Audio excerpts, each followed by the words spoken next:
My father died, leaving me an empty house.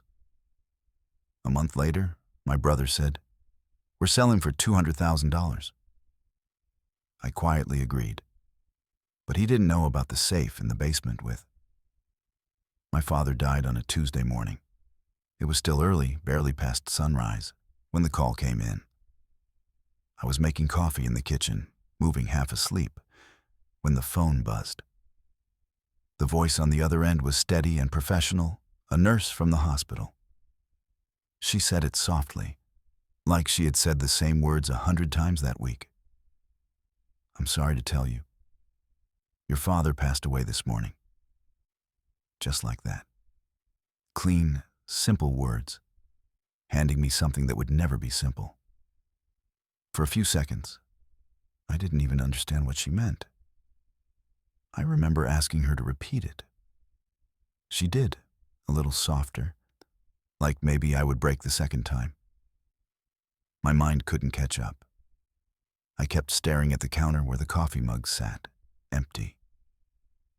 The morning light shifted across the tile floor, and it hit me how ordinary everything looked, how calm.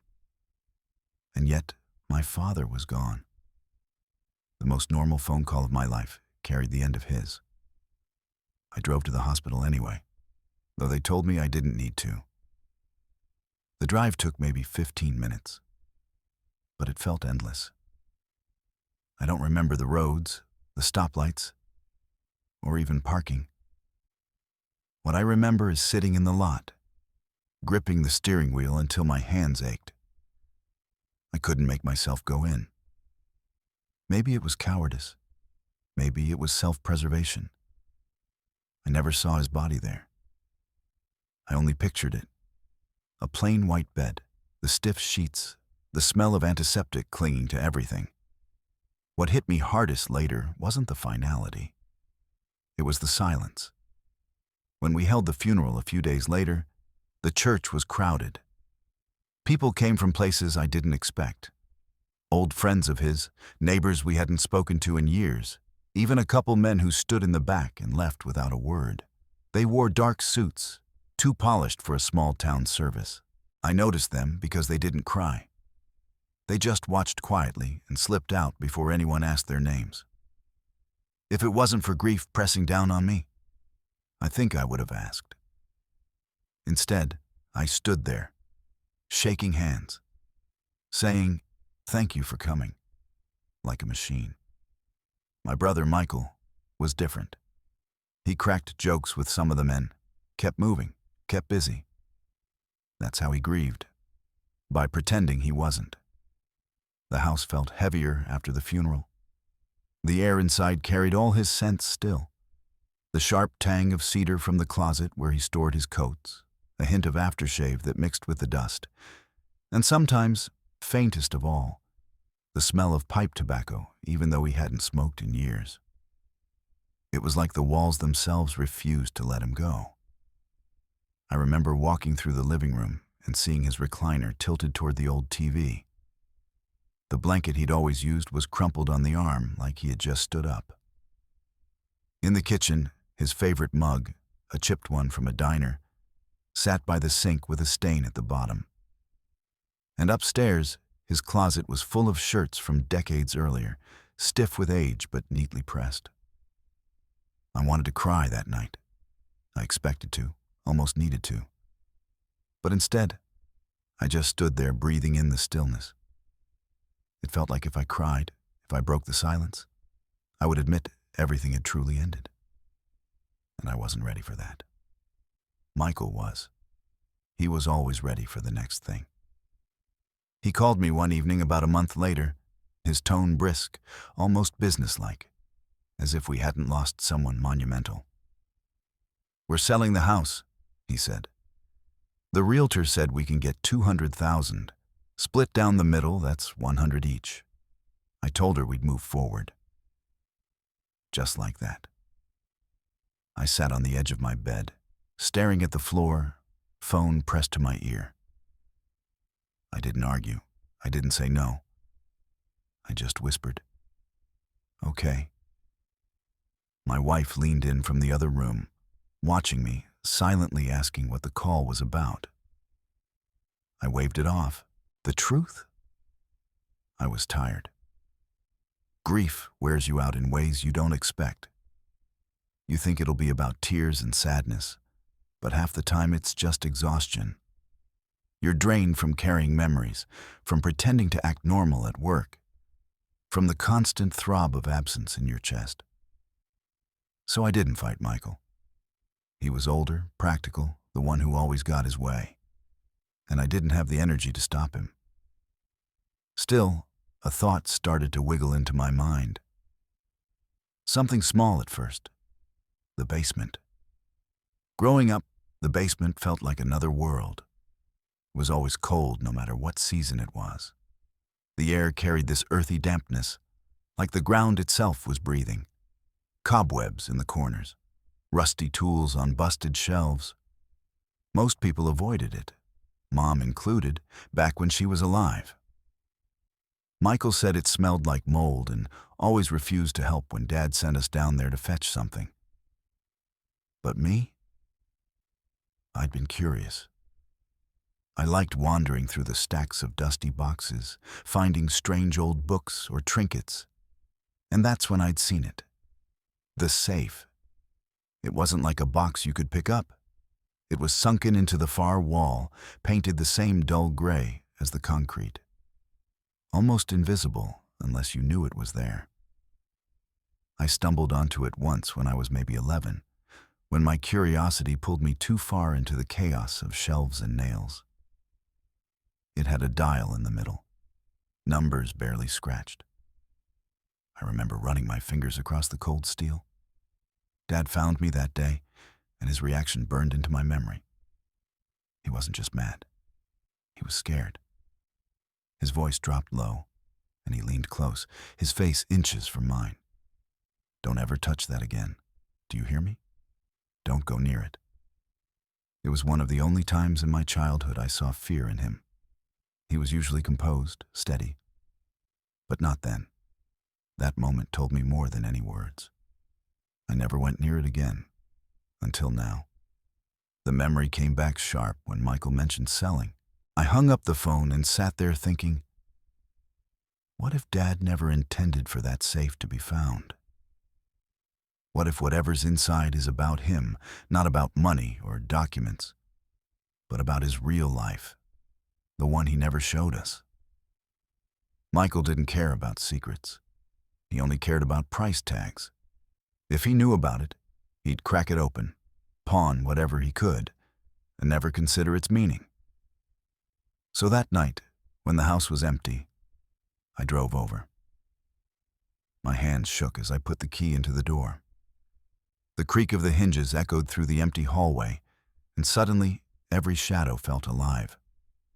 I flicked the basement light. The chain rattled, and the single bulb hummed before glowing a sickly yellow. I stepped carefully down the stairs, each footfall heavy against concrete. My breath clouded faintly in the chill. And there it was, tucked behind a shelf of jars filled with screws and old hinges. The safe, exactly where it had always been. Dull gray, flush with the wall, silent. I reached out and touched it. Cold as ice, the numbers on the dial rough beneath my fingertips. My heart pounded so hard I could hear it in my ears. I didn't even know the combination. I didn't know if I ever would. But what I did know, with absolute certainty, was this. Something inside that safe was meant to stay hidden. And now, it was up to me to decide whether to honor that or open it. That's when everything began to change. The night I stood in front of that safe, my palms pressed flat against the cold steel, I felt something I hadn't expected.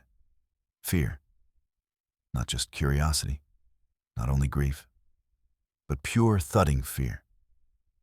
It was like the safe itself was alive somehow, like it knew I was deciding whether to betray my father's last secret. I left it there that night. I couldn't bring myself to twist the dial, not yet. Instead, I drove home in silence, staring at the road but seeing nothing. My wife asked why I'd been gone so late. I shrugged it off, told her I was cleaning up some boxes, that the house just smelled musty and made me feel sick. She frowned, studying my face, but didn't press me. The truth is, she probably already knew I wasn't telling her everything. Grief makes you quiet, but secrets make you quieter. And I was carrying both. The next few days blurred, but the thought of the safe refused to leave my mind. It haunted me at work. I'd be sitting at my desk pretending to read through spreadsheets. But in my head, I was back in that basement. I could picture the way the dust swirled in the air, golden under the dim bulb, how the dial caught the light in slivers. I heard my father's voice as if he were standing right behind me. Don't ever touch that again. I tried to ignore it. Maybe it was just a locked box of worthless papers, old insurance forms, tax documents. But something deeper in me said no. If it had been only that, why had he been so grave? So insistent? And then, Michael called again. This time, his tone wasn't just businesslike. It was urgent. The realtor wants to schedule an appraisal next week. We should clear out the rest of the junk before she lists it. Thursday night work for you? I should have said yes. I should have played along, packed a few boxes, moved things out. But as he spoke, all I could think was, I'm running out of time. If I wanted to open that safe without Michael finding out, it had to be soon.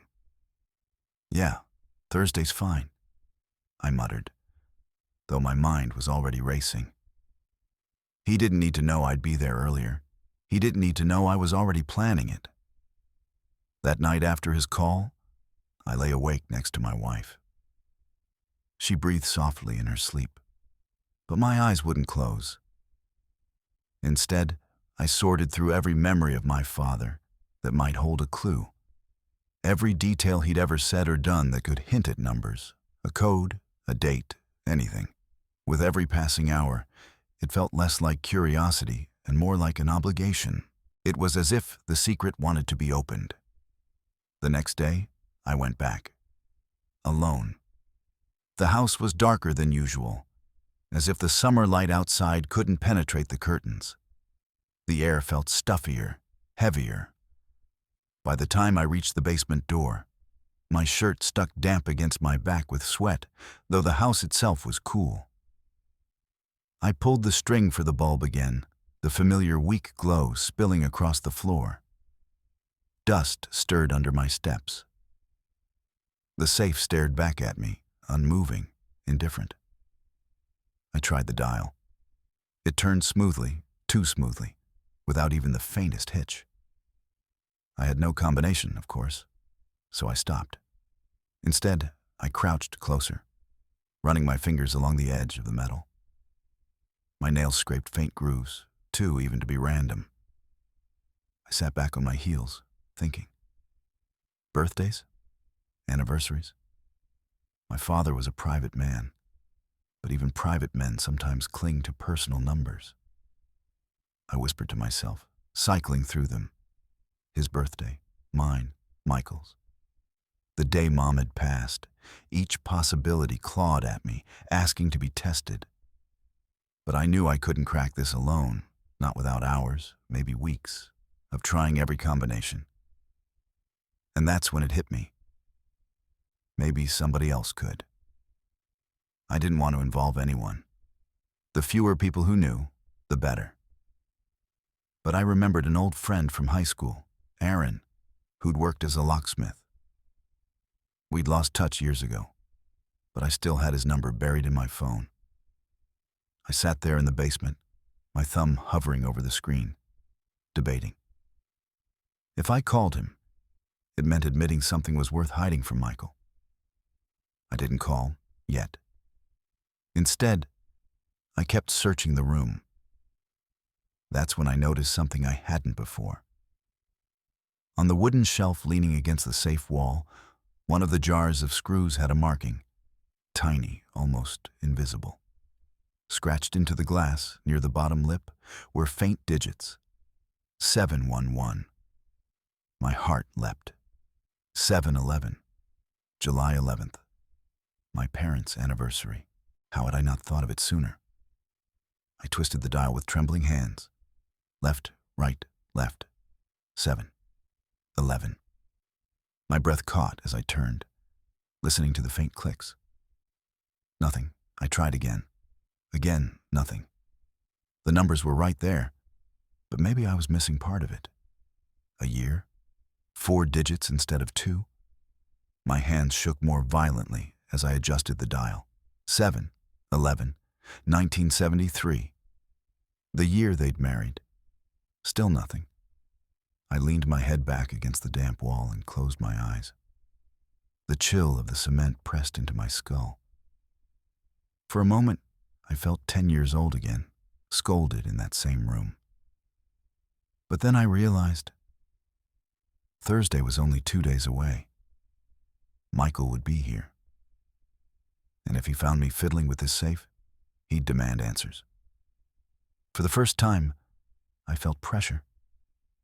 Not just curiosity, but a deadline. That night, I called Aaron. When he picked up, his voice carried that mix of surprise and suspicion old friends get when time has stretched too far between conversations. Man, I haven't heard from you in, 10 years? Yeah, I said quickly, trying not to sound desperate. Listen, I need a favor. Strictly off the record. You still do locks? Safes? A pause, then a slow chuckle. You're not robbing banks, are you? I forced a laugh. Nothing like that, just family stuff. My dad passed. There's a safe. I don't have the combo. His tone shifted, softened slightly. I'm sorry, man. Yeah, I can help. Text me the address. When I hung up, relief settled over me, until another thought pierced through. What if Michael shows up unexpectedly? What if he sees Aaron there? I couldn't risk it.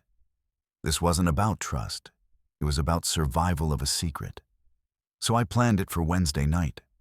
One day before Michael's cleanup appointment. One day to break it open, see what was inside, and decide whether to share or bury the truth. But of course, nothing ever goes the way you plan. That night, before Aaron even arrived, I got another call. This time from my wife. She was at her friend's house, and her voice sounded strained, awkward. Hey, it's getting late.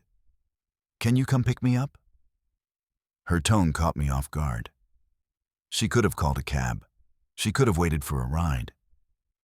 But she called me.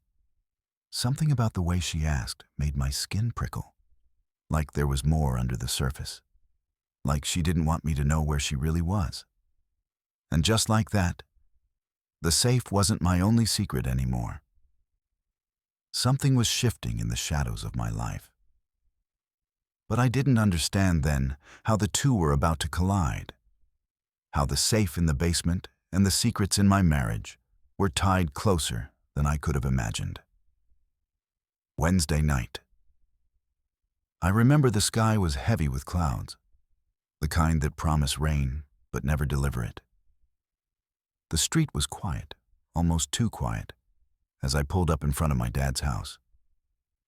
For the first time, I noticed how dark the windows looked from the street, like blank eyes. Aaron met me there. He pulled up in his van, plain, dented, the kind you wouldn't look twice at in traffic. The sight of him stirred a flood of memories I hadn't expected. Late-night drives when we were kids, the stupid fights we had, the way he always carried a pocket knife, like it was a part of him. Now, he looked older, heavier, tired in the way men get when life doesn't cut them much slack. But when he smiled at me, it was like no time had passed. You weren't kidding, he muttered after I led him down the basement stairs. The single bulb cast a half circle of light across the safe. He touched the wall with careful fingers, whistling low. This is no ordinary lock. Whoever set this in wanted it shut for a long time. I stood back, arms crossed tightly, my chest heavy. "Can you open it?" He crouched, studying the dial. "I can try. Might take a while." The sound of his tools clicking against the safe filled the air. Every ping, every metallic scrape echoed in my ribs, making my heartbeat jump. Dust fell from the shelves as he worked, and the silence between the sounds felt unbearable. Minutes dragged. I kept pacing behind him, running my hands through my hair. My father's voice wouldn't stop repeating in my head, "Don't ever touch that." Then, just when I thought Aaron might give up, a dull click sounded. We both froze. He glanced back at me, a flicker in his eyes, part triumph, part warning. He spun the lever slowly, and with a strain of metal against metal, the safe opened. The smell hit me first. Not mold, not dust, not damp.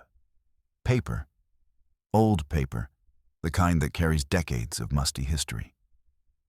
The safe wasn't large, but it was deep. Inside were stacks of envelopes bound with rubber bands, brown folders, and, at the very bottom, a small black box. My throat tightened. Aaron stood. "Looks like you've got your hands full. You still want me here, or should I give you some privacy?" I nodded quickly. "Thanks, man.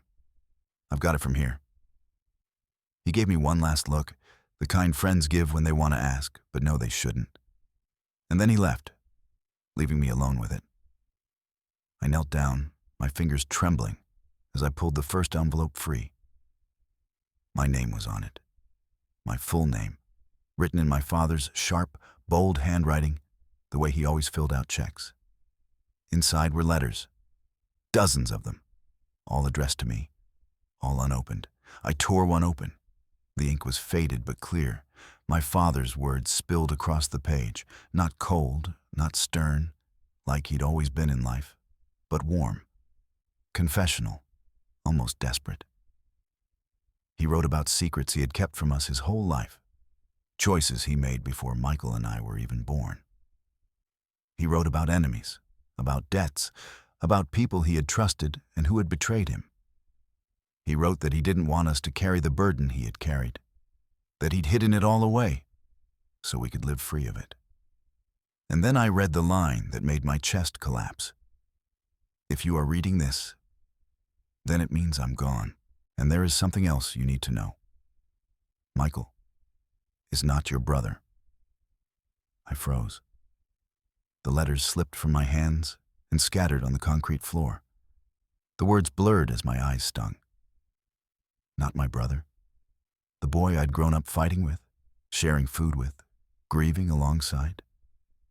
The man who spoke for both of us at the funeral. I grabbed the next letter, my hands frantic. More details spilled out in my father's handwriting. Michael had been adopted.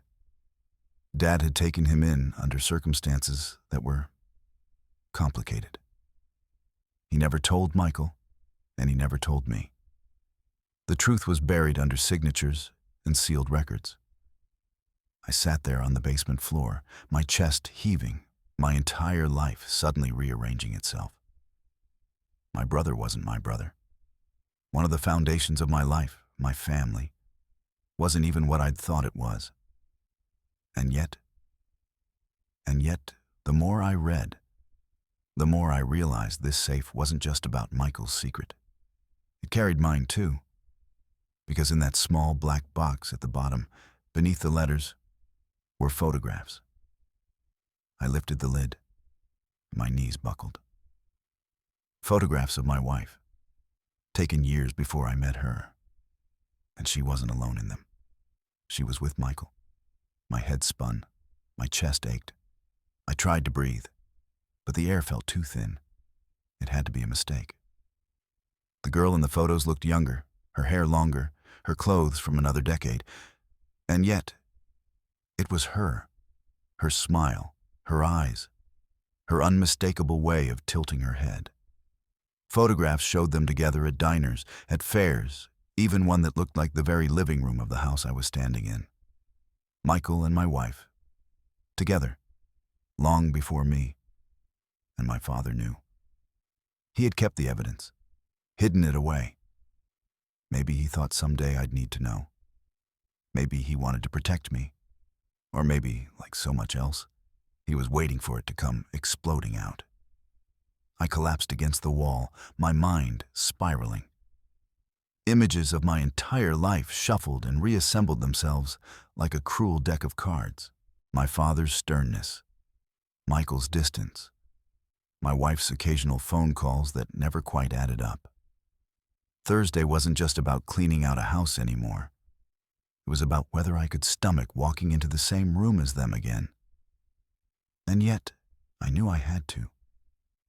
Because once secrets rise to the surface, they don't sink again.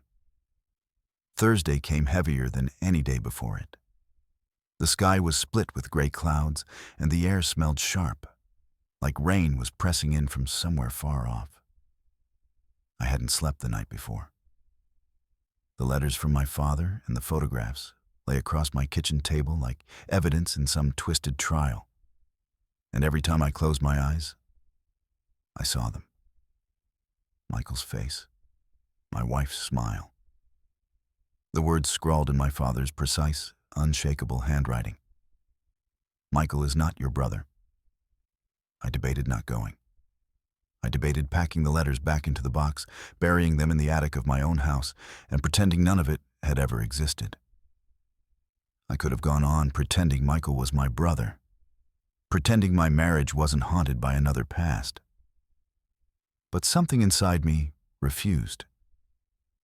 Maybe it was anger, or maybe it was the same bone-deep honesty that my father had, the kind that had made him lock everything away instead of lying to our faces. When Michael pulled up with his big truck, I was already waiting on the porch. My wife was with him. That alone nearly broke me. She stepped out, cheerful in that rehearsed way of hers, smiling too brightly. Michael slammed his door shut and walked toward me with that confident stride. His voice carried, loud and decisive. Let's get this done. Realtor's stopping by tomorrow, so we need the junk out. Junk. That's what he called the life of the man who raised us. I didn't answer him. Instead, I turned and unlocked the door. My wife reached out, almost touching my arm, but I moved ahead without looking back. Inside, the silence pressed like it always did. 3 pairs of footsteps echoed. We headed for the basement first. Boxes, old furniture. That was the plan, supposedly. Michael yanked on the string, the bulb's dim circle barely stretching to the safe in the wall. He didn't see it yet. He didn't think to notice. But I did. And I knew this was the moment. I reached into my bag and pulled the black box from the safe, the one with the photographs. My hands trembled as I held it out, forcing them both to see. What's that? Michael scoffed, already annoyed.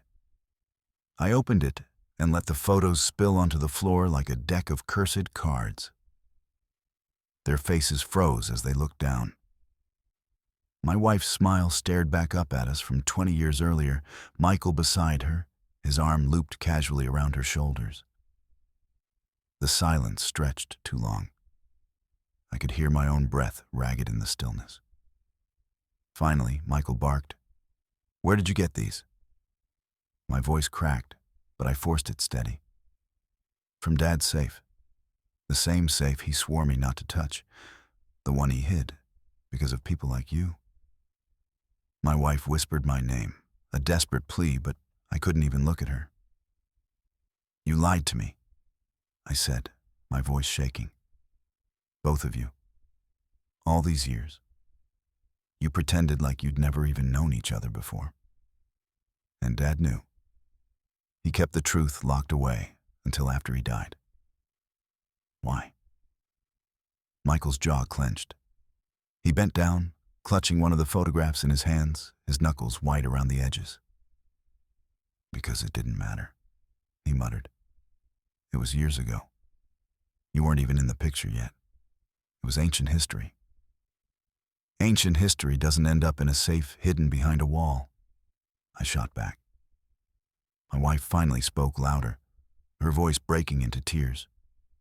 I was young, stupid. I never thought it would matter. By the time I met you, it was different. You were different. I didn't know how to tell you because I thought you'd leave me. I snapped my head toward her. So instead you built our whole life on a lie? The room went dead silent again, the bulb above buzzing faintly, dust swirling in the air. And that's when I pulled the letters from my bag and shoved them toward Michael. You want to talk about lies? Read this. Read what Dad left behind. Michael's eyes scanned the paper quickly, his expression hardening with each word. Then his face went pale. What is this? It's the truth, I said flatly. My voice was steadier now. You're not my brother. Dad wrote it himself. You were adopted. Everything we thought, everything we grew up believing wasn't real. And he never told us. Michael dropped the letter to the floor like it had burned him. He pressed his palms into his face, pacing, shaking his head violently. No, he wouldn't. He couldn't. But I could see in his eyes that some part of him knew. Deep down, he'd always suspected. My wife stood frozen, still crying quietly, her hand over her mouth. Her guilt was obvious, her shame pouring out of her in tremors. And me? I felt empty, stripped clean. For years I thought family meant something simple. But in that basement, with the smell of dust and old paper choking me, I realized family had always been twisted threads of truth and lies knotted together. My father had hidden them. My wife had hidden them. And Michael. Michael had lived a lie, maybe longer than either of us knew. I gathered the letters, the photographs, the black box. I pressed them all back into my bag. Then I looked at both of them. Michael, pale and furious, my wife red-eyed and broken, and said the only words I could find. We're done here. I walked out. The air outside was cooler than before. The clouds finally splitting, faint rain misting onto my skin. I breathed deep, filling my lungs with the heaviness of it. It didn't feel like freedom. Not yet. It felt raw, jagged, unfinished. But it felt like truth. And after a lifetime of silence and secrets, that was enough. I stood on the porch under that thin mist of rain until the chill caught up with me and I couldn't feel my fingers. I kept expecting the door to open, for Michael to come barreling out, for my wife to call my name with that pleading voice that used to make my heart soften whether I wanted it to or not. No one came.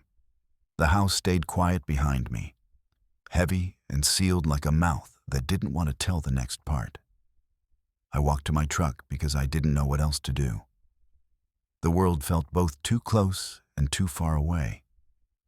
When I opened the door, I could smell old coffee and the faint rubber scent of the floor mats, and it grounded me for a second.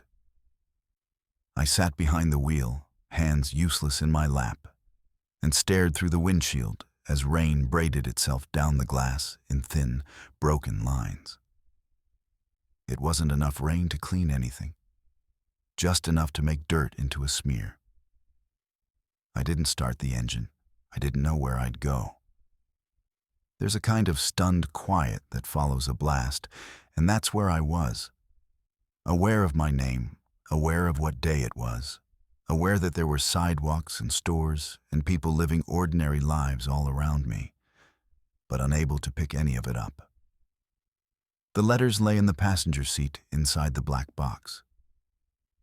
Every now and then, I thought I felt them, like heat from a small fire. Even though I knew that was just my mind trying to make it all physical so it could make sense of it. I don't know how long I sat there before my phone buzzed. I flinched like a child caught sneaking cookies. The screen showed Michael's name. I didn't answer. It stopped ringing. A second later, it buzzed again. Same name. I let it go. Then a text, short. We need to talk. I locked the phone and went back to staring at the rain. A minute later, another text came from my wife. Please, just call me. I put the phone face down on the seat. The quiet returned, but not the stillness. In my chest, there was a steady thud that kept reminding me I was not done with any of this, no matter how much I wanted to be. I turned the key in the ignition, only to shut it off again, as if the sound itself felt too loud for a neighborhood that was pretending nothing had happened. A car drove past slowly. One of the neighbors, a woman with a tiny dog who always walked with a fast, nervous pace.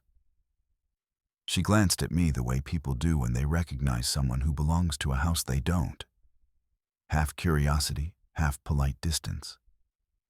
She kept going, the dog's nails clicking against the wet sidewalk. When the trembling in my hands had settled into something I could hide in a pocket, I grabbed the box and carried it back toward the house. The screen door creaked. I heard footsteps on the basement stairs, and then silence, like whoever had been moving stopped to listen for me. I put my hand on the doorknob and let it sit there long enough that the cold soaked my skin. Inside, the first thing I noticed was the hum of the refrigerator and the soft buzz of the light over the sink. Then the basement door rolled open wider, and Michael appeared at the top of the steps. He looked stripped of some layer I had always seen on him, something tough and practiced. His mouth was tight, but his eyes were raw. He didn't move closer.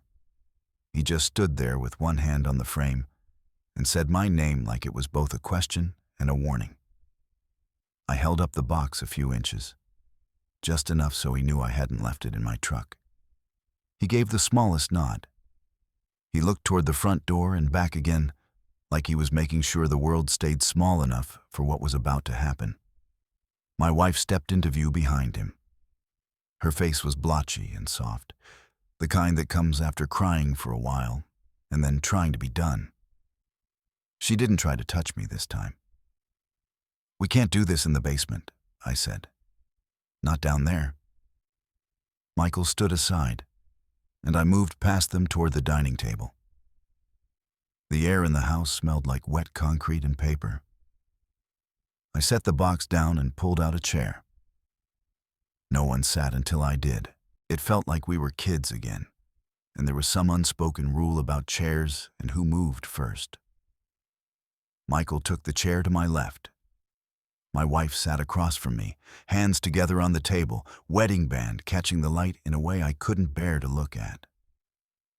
I looked anyway. No one spoke. I lifted the lid of the box and took out one letter. I read the first line again, even though I could have recited it by then. Then I slid it across to Michael. He stared at the words like they were in a language he used to know and had forgotten. I took out another letter and put it on the wood near my wife. She didn't touch it. I need to say something before anything else, she said. Voice small but steady in that way people practice when they're afraid. Feeling too much will make them say the wrong thing. I was young. I know it sounds like an excuse, and maybe it is. But it's the truth. I met Michael before I met you. We weren't anything good. It was short and messy, and it ended because it had to. When I met you, I didn't connect the dots that would make this a disaster someday. It sounds impossible now. It even sounds like a lie. But it's what happened. And then time moved. And I didn't tell you because I thought it would have made you walk away from me, from us, over something that felt like another life. She took a breath and let it out in a controlled way, the way she does when she's trying to stand up straight in a storm. And I know not telling you made it worse. I know that now. I've known it for a long time, and I was scared. I thought the truth would break everything. So I held it like it would protect us, and all it did was rot in my hands. I'm sorry. I wanted those words to hit me with the shape of something real. They did, and they didn't. They were the kind of words people speak when there's nothing else to say, and they're trying to get a grip on the one slippery edge that might keep them from sliding into a hole. I nodded once, not because I forgave her, not because forgiveness was even a thing I could think about, but because anything else felt like throwing a match at a puddle of gasoline. I didn't want to see everything burn. Not yet. My father's table, his house, his letters on the wood between us. I couldn't give them a fire. Michael rubbed his face with both hands and exhaled. Then he looked at me, and something in him softened, the way iron gives when it's heated long enough. "I didn't know," he said, voice rough, "about any of this. About me." He tapped twice on the letter with 2 fingers. "I didn't know. But I knew something was off. You grow up and no one tells you anything, and you're just supposed to be grateful for a roof and shut up. So you do. And you make a personality out of shutting up and pretending you don't care so no one can hurt you with the piece that's missing. If Dad had told me, hell, I don't know what difference it would have made. Maybe it would have been worse. Maybe I would have left sooner. Maybe I would have been better. I don't know. But I didn't know." His eyes flicked toward my wife and away. And that, yeah, it was a long time ago. We were stupid. I was meaner then. I was mean because I thought it helped. It didn't. It never does. I didn't open my mouth. I let the words exist without meeting them. I looked at the box and thought about how it had been in the wall all that time, heavy with its own breath. I thought about my father's handwriting, clean, careful, like even his letters were a kind of discipline. I thought about how he'd chosen silence as a kind of love. Some people give flowers, some people give money. He gave a locked steel mouth in a concrete room. "Dad knew about you too," I said quietly to both of them. "He kept that, and he kept this other truth away from us both. A strange balance." "Maybe he thought he was protecting you," my wife said. "Or himself," Michael said at the same time. The room settled, the refrigerator cut off, and the quiet thumped behind my eyes. I took out a photograph and put it between us.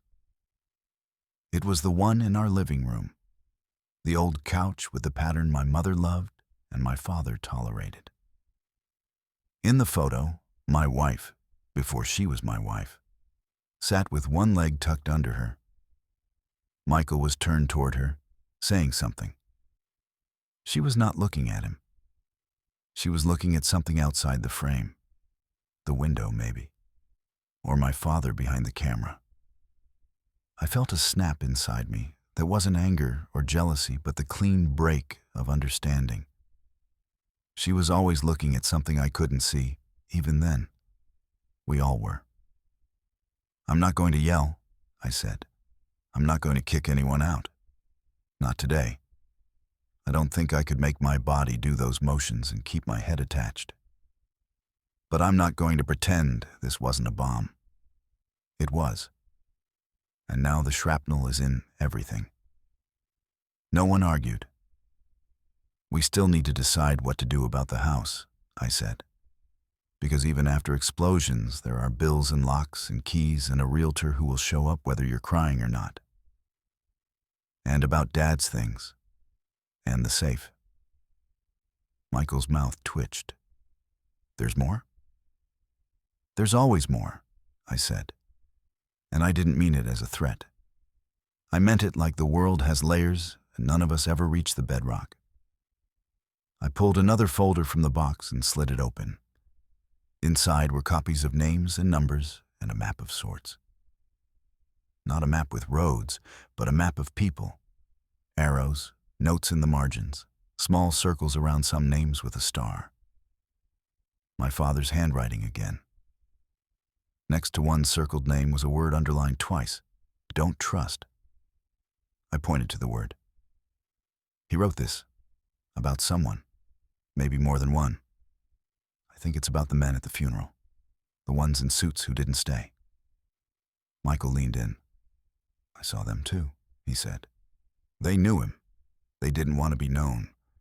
The way they looked at the casket, it wasn't grief. It was inventory. What's left? Who gets it? That look. My wife watched our faces like she was trying to read a language she'd missed learning. What did your father do? She asked. I always thought he was just steady, a man who liked routine and strong coffee in the Sunday paper. I smiled without humor. He was all those things, and something else. He owned a small construction company before we were born. Did odd jobs, too. He knew people, the kind of people who call for work that doesn't end with a receipt. He didn't talk about it. But it was there in the way his phone rang, and he stepped outside to answer. It was in the strange men who came to the side door and left by the basement. I never saw that, she said. You weren't here then, I said. And I heard the border in my voice where love used to be, and now something like sand was piled up against it. Michael pointed to the underlined words. So what does he want from us? He's gone, and he leaves a safe and a puzzle and... What? A map of enemies? I turned a page. Beneath the stack was an envelope with nothing on the front. Inside was a key, small, brass, worn in the way old keys polish themselves with time. It had a tag tied to it with cheap string. The tag had only 2 words: storage unit. My breath left my body in a single, flat exhale. I held up the key. My wife leaned forward. Michael made a sound like a laugh that had forgotten how to be amused. Of course, he said. Of course he has one. There was a slip of paper folded behind the tag, an address, a unit number written in careful block letters. I set it on the table. We all stared at it like it might bolt and hide if we looked away. I'm not going, Michael said immediately, but it sounded like a dare to himself more than a statement. You are, I said, not harsh, just true. And so am I, and she can come if she wants. This is our father's last to-do list. Mine, anyway. But maybe yours too, whether you want it or not. My wife swallowed hard and nodded. I'm coming. There was fear in her eyes, but there was also a steady line in her mouth that made me remember why I loved her before I knew anything else. We didn't go right then. We waited. We slept, if you can call it that. I went home that night and lay on my back staring at the ceiling until dawn thinned the dark. My wife didn't come home. She texted that she was staying with her friend. She said she thought it was better to give me space. I didn't argue. I didn't say yes or no. I didn't say anything. Language had been used so much that day it felt like a tool with a dull edge. In the morning, I made coffee because that's what my body knows how to do when my mind is useless. I didn't drink it. I stood in the kitchen with the mug warming my fingers and let the steam lick my face. Then I put the mug down and left the house. I drove to the unit. Storage places always feel like places where secrets wear uniforms. We met at the gate just after it opened. The air was brisk, the kind that makes your breath visible when you talk. Michael leaned against his truck with his arms folded. He looked like he hadn't slept either. My wife arrived a minute later, her coat too thin for the wind, hair pulled back like she was trying to keep everything away from her face. There were other people around, loading and unloading. No one looked at us. That's the good thing about places like that. Everyone minds their own business because everyone is someone else's puzzle.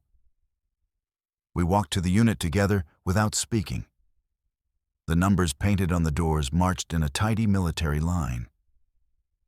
I held the key in my palm, warm from the heat of my skin, and when we reached the number on the tag, I stopped. My hand knew what to do. Insert, turn, slide the metal catch out of the greasy clasp, lift. The door rattled up and folded into itself.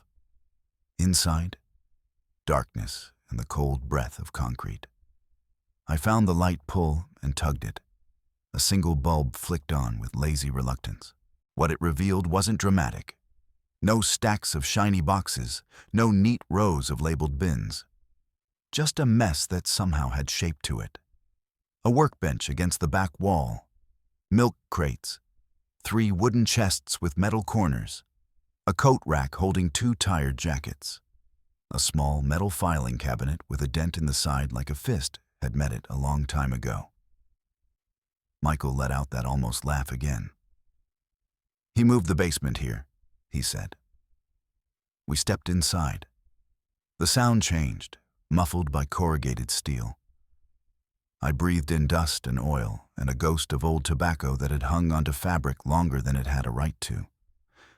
I went to the filing cabinet first. The top drawer slid out with a sticky protest.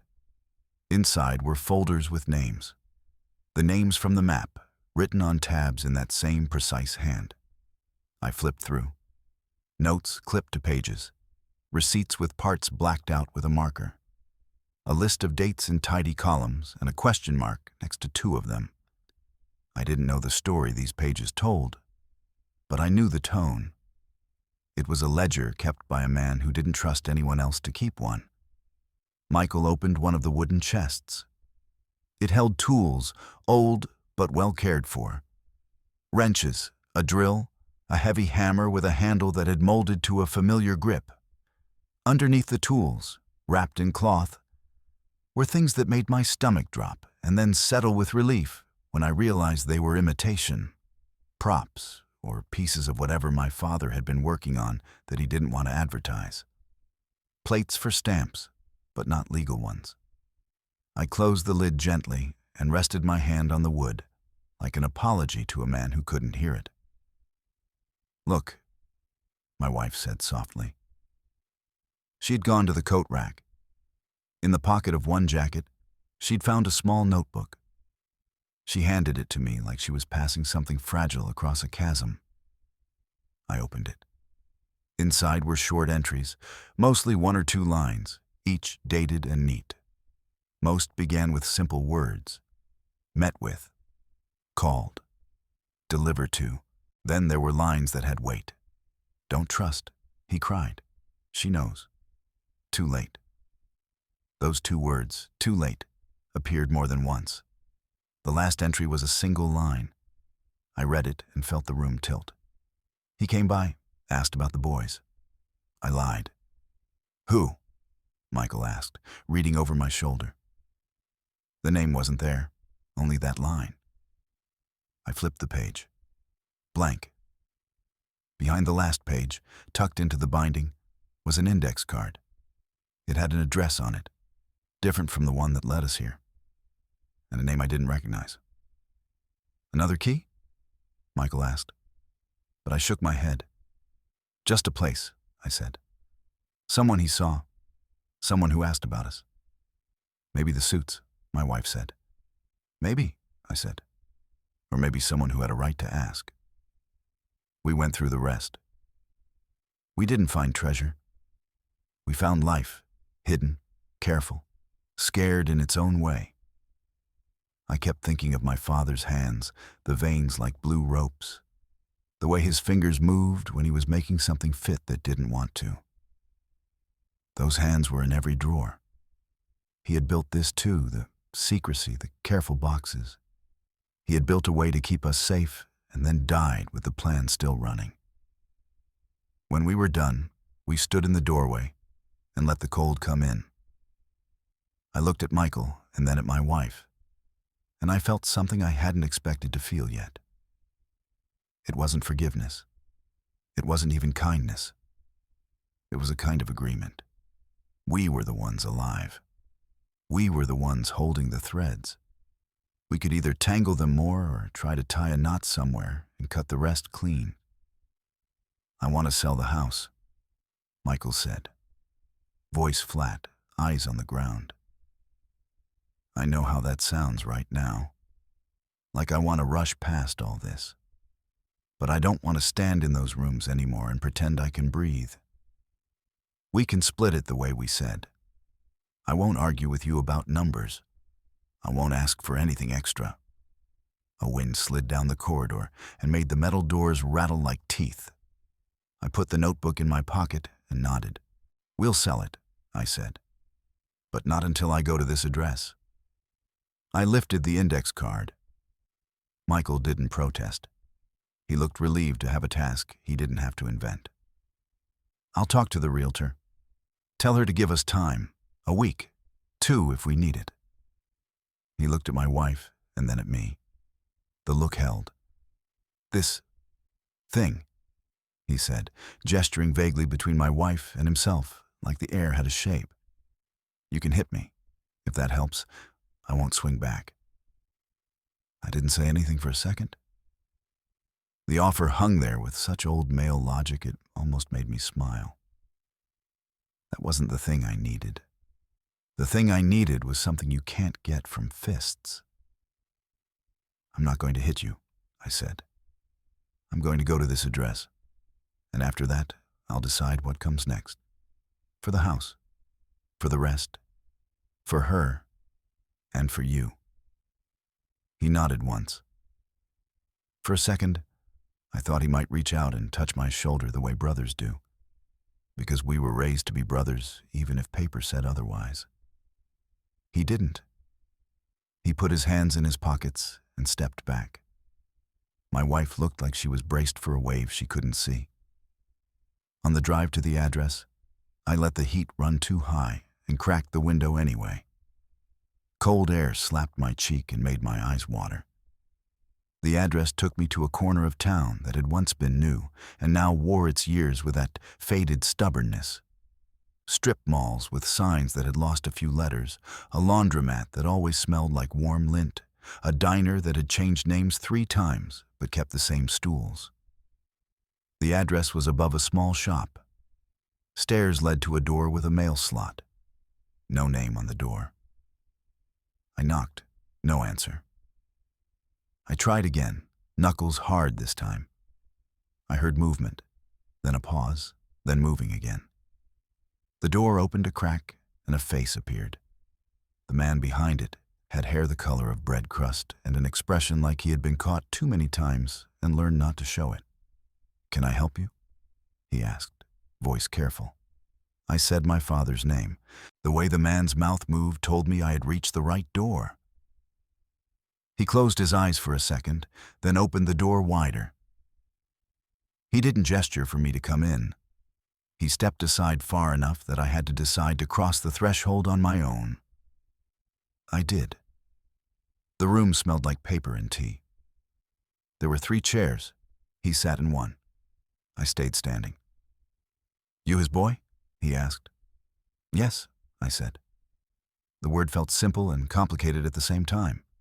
He nodded. His hands were on his knees, the fingers stained like he dealt in ink.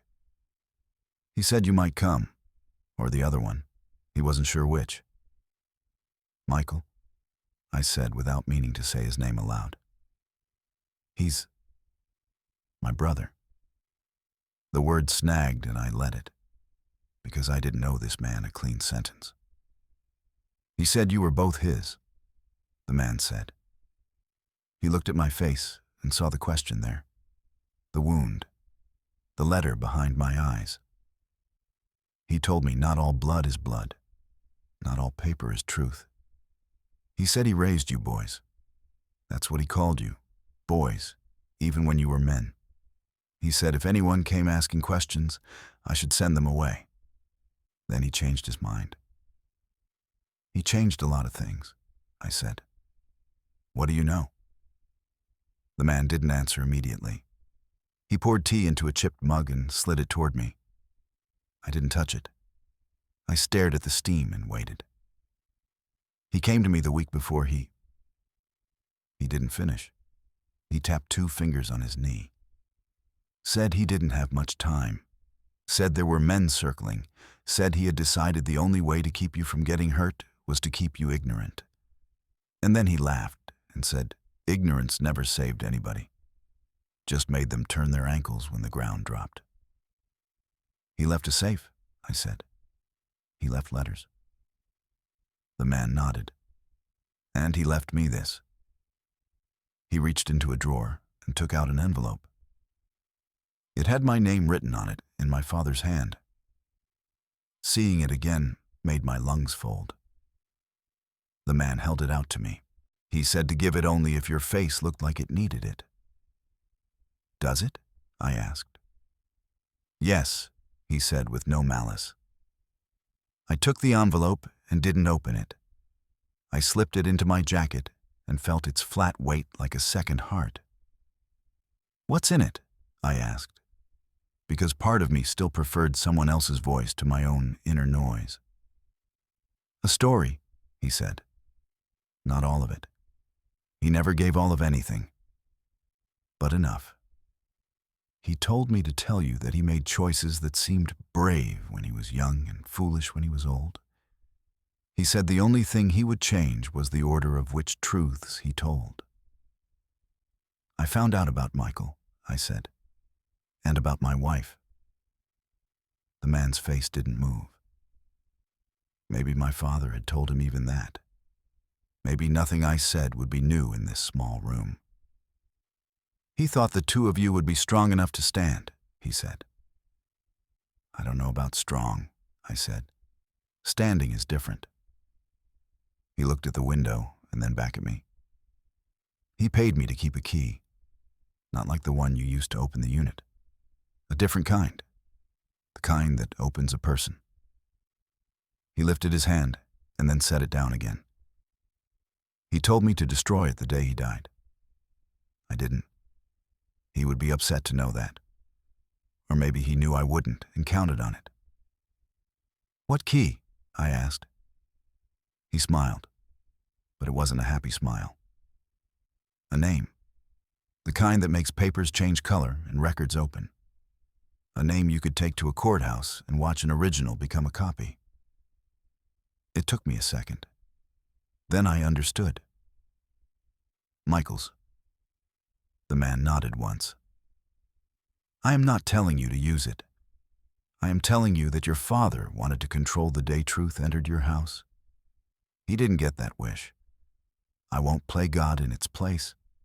If you want the name, you ask me with your eyes open. I closed my eyes. I saw my brother at the table, jaw tight, 2 fingers on a letter like he could hold the truth down with pressure. I saw the way he had offered me his face, like a target. I saw us in 1,000 small moments. I saw us stealing cookies, fighting in a splash of hose water in the summer, laughing at a joke that wasn't funny until it was. I opened my eyes. I don't want it, I said. If he wants to find it, he can. I'm not the one who rips the paper. The man nodded like he had been waiting for that answer and would have accepted another. He poured tea into a second mug and took a sip. He would be relieved, he said, or disappointed. Fathers are complicated like that.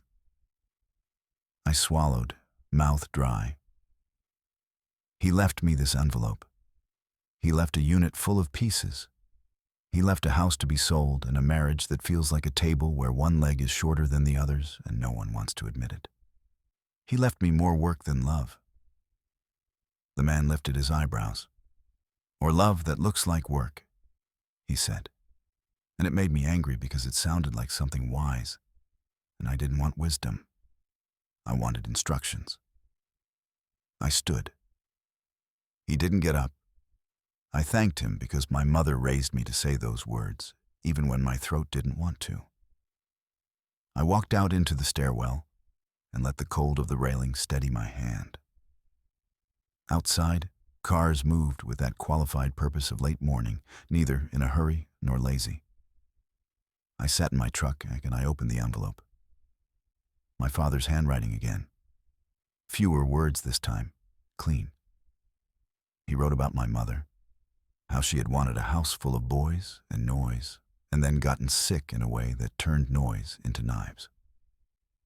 He wrote about Michael, how he came into our lives in the hallway of a hospital I was too young to remember, how he made a choice on a day when, where he placed his hand, made him into a father in a way a judge never could.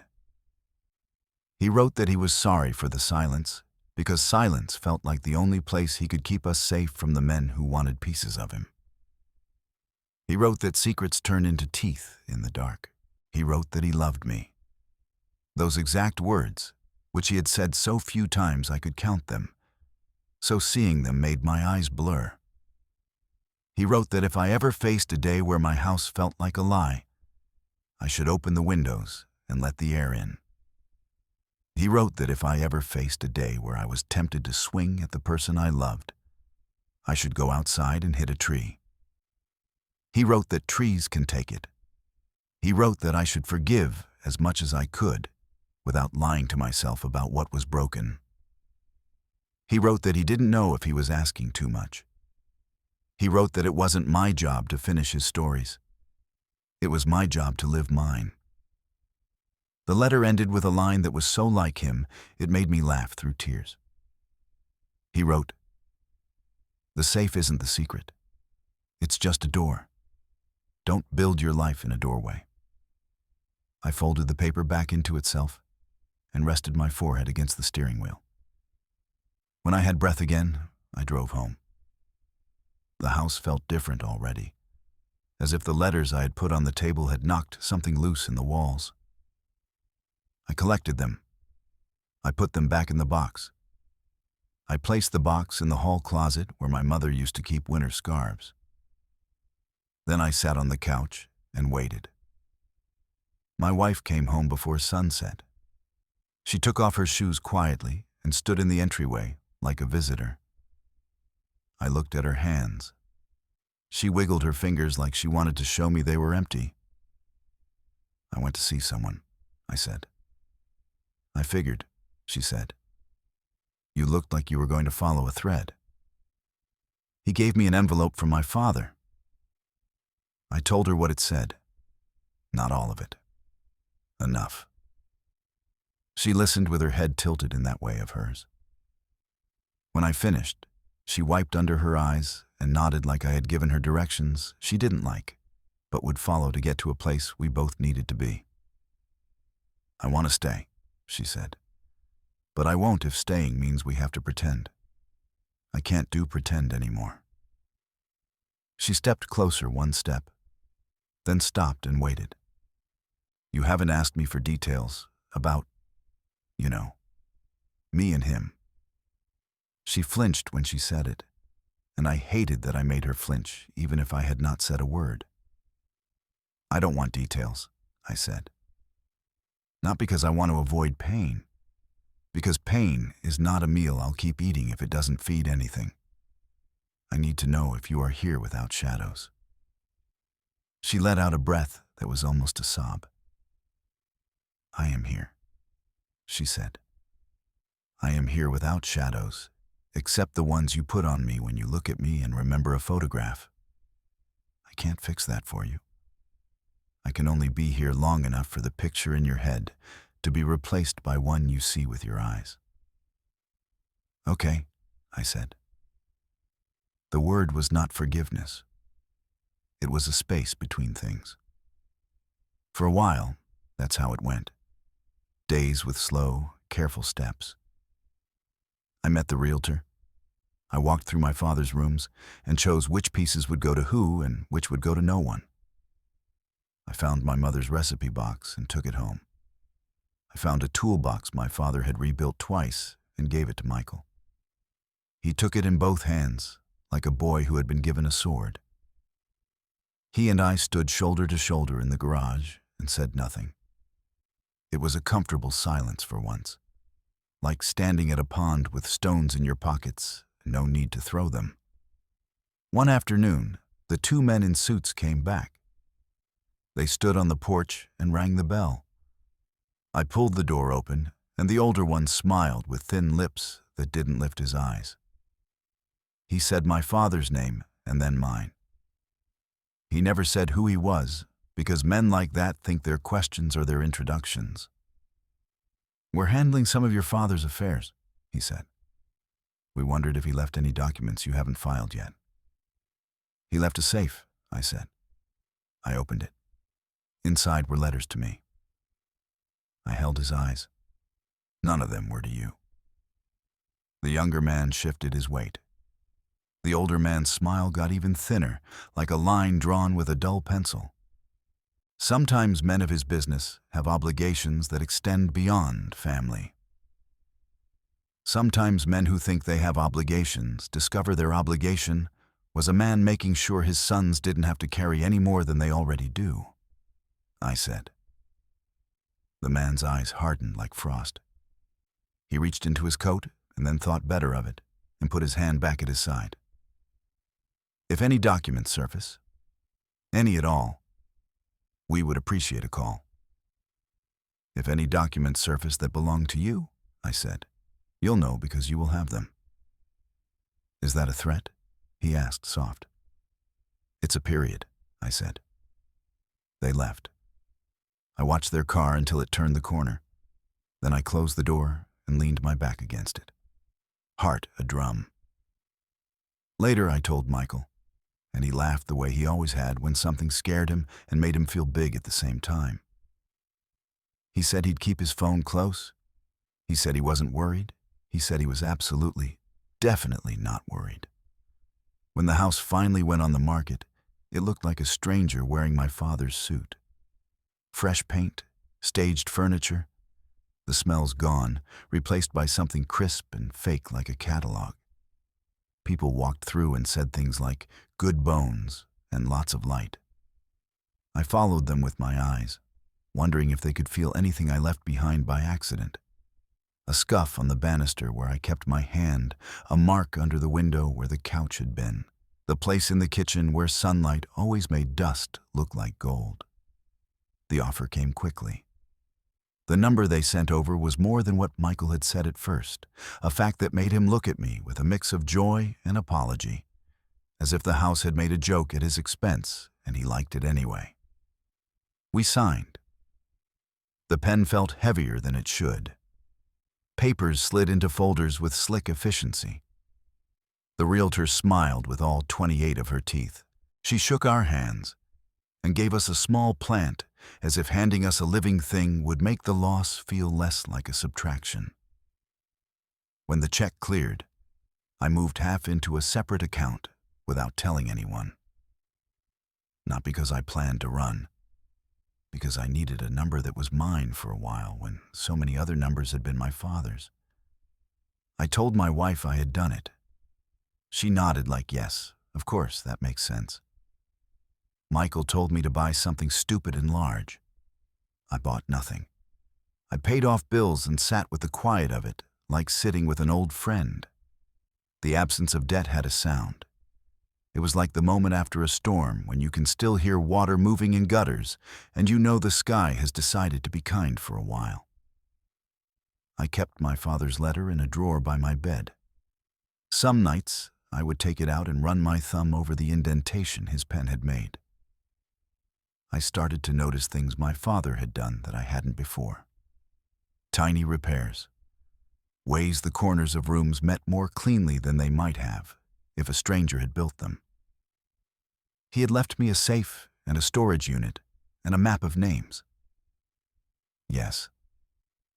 But he had also left me a way to hold a hammer and a way to listen to wood. I picked up small jobs on weekends.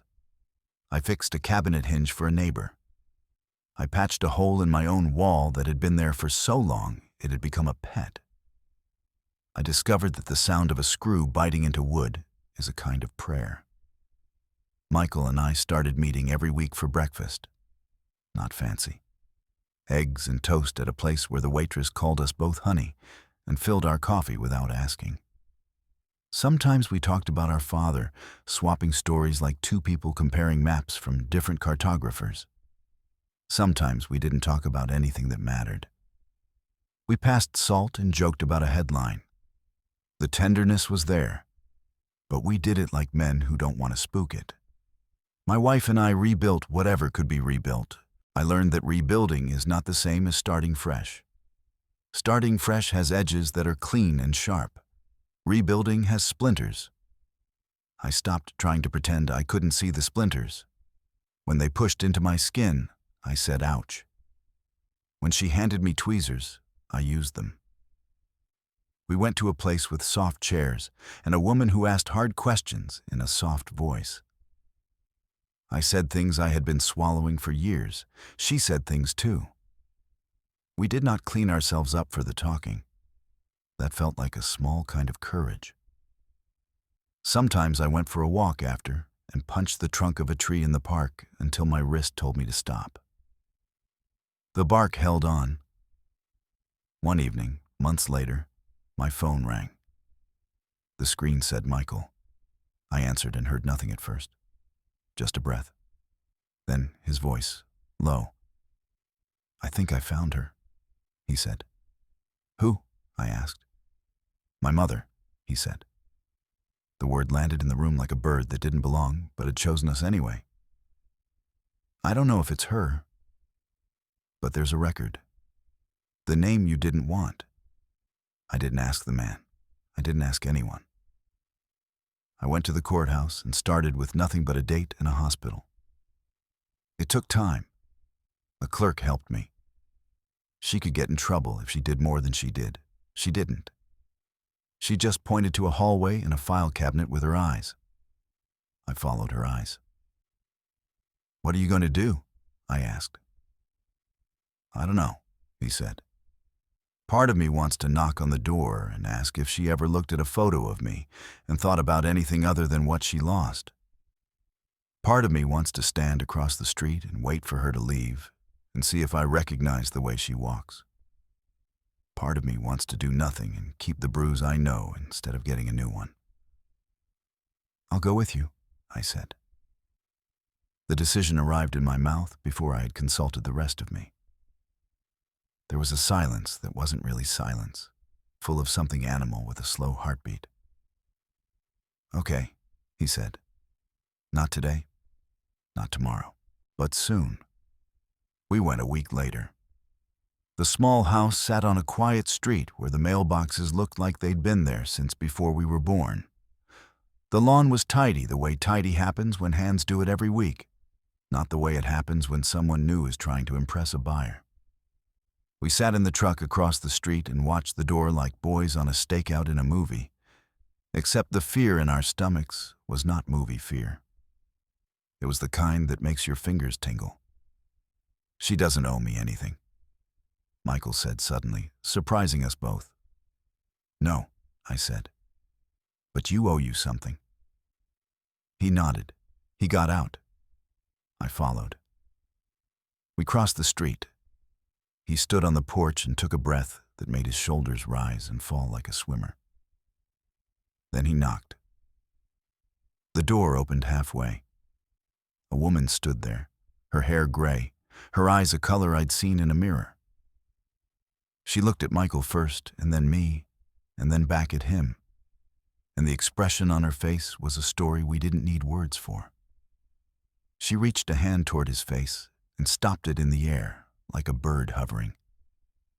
Then she made a sound that wasn't quite a sob, and wasn't quite a laugh, and was exactly the kind of sound a body makes when it finds something it thought it had given away to the past.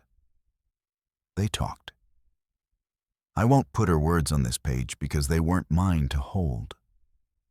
I stood in the yard and looked at the sky and listened to the sound of their voices through a screen door and the way you hear a radio in another room. After a while, he called my name. I stepped inside. She took my hand and squeezed it like you do when you're trying to communicate 3 things at once.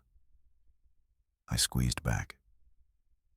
We sat at a small table with a bowl of fruit in the middle that looked too perfect not to be plastic, but it was real. We didn't stay long. When we left, Michael's face looked older and new at the same time. In the truck, he put his forehead against the steering wheel and laughed in a way I hadn't heard before. A laugh that had grit in it and tears, a laugh that wasn't a deflection. She has a cat, he said, like it was the detail that would anchor him to the earth. She named him after a baseball player. What else? I asked. She saved every birthday card she bought and never sent, he said. He wiped his face with the heel of his hand. She has bad penmanship. We drove back into our lives. The house sold. The check sat where checks sit. The storage unit gave up most of its secrets. I closed it out. I kept the coat rack. I put it by our front door. Sometimes I hang my jacket there and think of my father's shoulders. Sometimes at night, I dream of the safe. In the dream, I am always about to open it and never do. I wake with my hands curled like they're holding a dial, and the morning is always kind to me on those days. The sun finds my face through the gap in the curtains, and I let it write its shapes on my skin.